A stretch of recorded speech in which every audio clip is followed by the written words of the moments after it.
Good evening, all. Thank you for joining us on another episode of Golden Hour Analysis True Crime Podcast. On tonight's segment, we will be covering and discussing the disappearance of Aarone Thompson, whose disappearance went beyond being unexplained in her initial whereabouts, but a grand mystery into what led up to her final moments. Without further ado, let's get into it.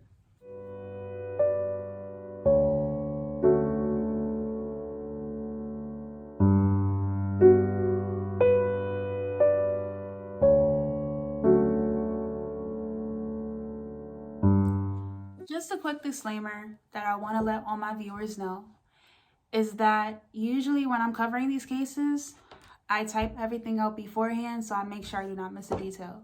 So if you often see me looking down, just know I'm just trying to stay on track to make sure that I do not miss out on anything. Without further ado, let's get to it. Colorado is a state in the Midwest United States that is popular for its ski slopes, mountainous views, and the first state to legalize the use of cannabis. Aurora, Colorado holds history with land that once belonged to the Sioux Native American tribes, and notable but unfortunate tragedies of the Aurora Theater shooting in 2012 and the death of Elijah McCain in 2019. Alongside of these tragedies, Aarone Thompson's mysterious disappearance is one that remains on the minds of the officers who have worked in the case, as well as the siblings that were subjected to the hardships of their childhood in the house they last saw Aarone alive. Aarone Thompson was born to Aaron Thompson and Lynette Thompson on November 30th, 1988 in Detroit, Michigan. Sometime in 2001, her father had relocated to Colorado with her and her older brother. Soon after, the family had become blended with Shely Lowe and her 5 children. The family resided on the 16551 East Kerner block between South Buckley Road and East Mississippi Avenue in the Tollgate Overlook section of Aurora, Colorado.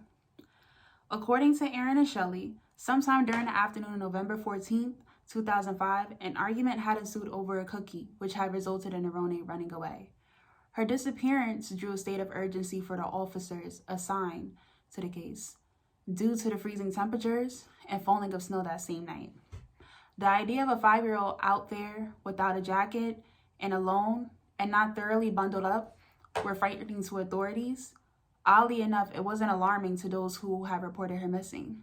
However, further investigation led to the finding of a devious reason that was attempted to be hindered from becoming discovered. Soon after Aarone Thompson was reported missing, the truth began to unravel itself from fabricated stories. The remaining children in the home were soon placed in foster care. At this time, the script that they had recanted and repeated to authorities and anyone inquiring about Aarone's whereabouts had soon unraveled and the truth began to come out. It was around this time that they began to express that they had not seen Aarone in over a year, as well as admitting and telling authorities what they had truly had to endure in that home. It was even so far that Rajon Russell, who was Shely's brother, had stayed in the house for a year and had confirmed that he had no sighting or any contact or any reason to believe that Aarone Thompson had resided in that same home. The last confirmed sighting of Aarone Thompson was in 2002 on a family vacation, as well as that being the most recent photograph of her. Although Aarone's name was still used to receive benefits, she was never enrolled in school, seen in pictures taken after 2002, or for a recent charity donation list that the family had signed up for. Ironically enough, Shely had attempted to coerce a social worker who had came to the home earlier the day of Aarone's disappearance and had made a note about not seeing any possible evidence that Aarone resided in the home. In this attempt, Shely had tried to coerce the social worker to believing that she did see Aarone and that there were proof of evidence that Aarone did reside in the home. From there, the truth began to come to light from different sources, and authorities had begun to set up decoys on the conversations between Aarone Thompson's father, Aaron Thompson, and also his girlfriend, Shely Thompson, and the phone conversations that they had that revealed the truth about what had actually happened to Aarone Thompson. It soon came to light that although Shely Lowe and Aaron Thompson attempted to formulate a plan to conceal what really happened to Aarone, it would not stay solid for long. A close associate to Shely Lowe had reported that he received a call from Shely stating that Aarone had suddenly stopped breathing in the bathtub, but without the use of foul play. Another associate had reported that Shely had took care of an incident regarding Aarone suffering cessation of breath while being disciplined.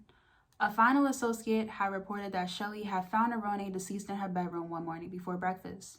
Following this, her and Aaron had quickly taken the action of driving to a distance of an unknown field where her last breaths, or most likely rigor mortis, had been observed as she had been buried. From then on, further conversations regarding Shely's recants about Aarone's death had been recorded for further evidence for authorities. In the midst of this, she attempted to get one of the close associates to conspire towards finding a great spot to claim that Aarone had went missing from. At this point, it was clear that Aarone's unexplainable November disappearance was explained without detail, that it was a lack of knowing where she was, yes, but a confirmation in knowing what happened and what fate had laid for her, recovery or rescue. Though Shely Lowe was named as the mastermind behind the conflicting stories of Aarone's death, Aarone Thompson was still deemed as a co-conspirator with finding a way to conceal Aarone's body. On the other hand, another statement had surfaced from another witness within the Thompson household. According to this witness, Aaron was not only the witness to Aarone's death, but he was also the cause of Aarone's death. According to this witness, Aaron was committing brutal abuse to Aarone Thompson in the family's basement one night. After Aarone's screaming had ceased, Aaron had said an explicit word. From then on, he had relinquished Aarone's items as well as her memory from the family. A few weeks later, a smell similar to that of decomposition had begun to appear in the home, and it carried on for a few weeks. Although the fate of what may have happened to Aarone that night had become clear in the speculation, it was quickly whisked away by Aarone Thompson telling the family that Aarone had went home to be with her mother in Michigan. Due to these new statements, both Aarone Thompson and Shely Lowe were brought into custody in 2006. However, Shely Lowe had soon passed away before the trial began due to pre-existing medical issues. Despite her passing, Shely is still considered a suspect in Aarone's now presumed homicide, to which her father, Aarone Thompson, has been convicted and sentenced to 110 years in prison as of November 2009. The charges filed against him are child abuse, false reporting, and first-degree murder. Unfortunately, Aarone's body has not been recovered, and she is still listed as a missing person to this day. Her siblings have since undergone therapy to recover from the traumatic childhood they had to endure in their Aurora, Colorado home. Aarone's mother, Lynette Thompson, still honors her daughter's memory and hopes that she does receive closure. With this unfortunate event, it lays a greater significance for the Department of the Children and Families to keep close and strict action regarding a child's welfare. In this case, Aarone Thompson was not necessarily failed by the system, but she could have possibly received earlier attention and action. Hence, the lack of the school enrollment and medical care been taken into close consideration. Alongside of this, similar to the Sharice Iverson case, the people that Shely Lowe had confided in about her sudden death should have reported these events earlier rather than after Aarone's disappearance had been reported. It may not have been time to save her life, but it could have brought her justice sooner and rescued the other children residing in the home from the harsh treatment that they had to endure throughout their childhood. Although this has become a recovery mission, if you have any tips regarding this case and the possibility of where Aarone Thompson may be, please do not hesitate to contact the Aurora Police Department at 303-627-3100. Let's bring her family closure and a better final resting place for her.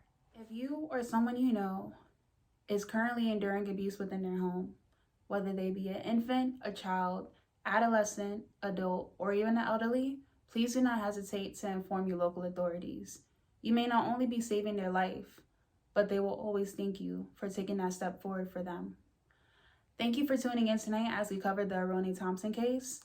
I hope this has left you with an insightful perspective on the importance of seeking help for a child who may be going through an abuse at home.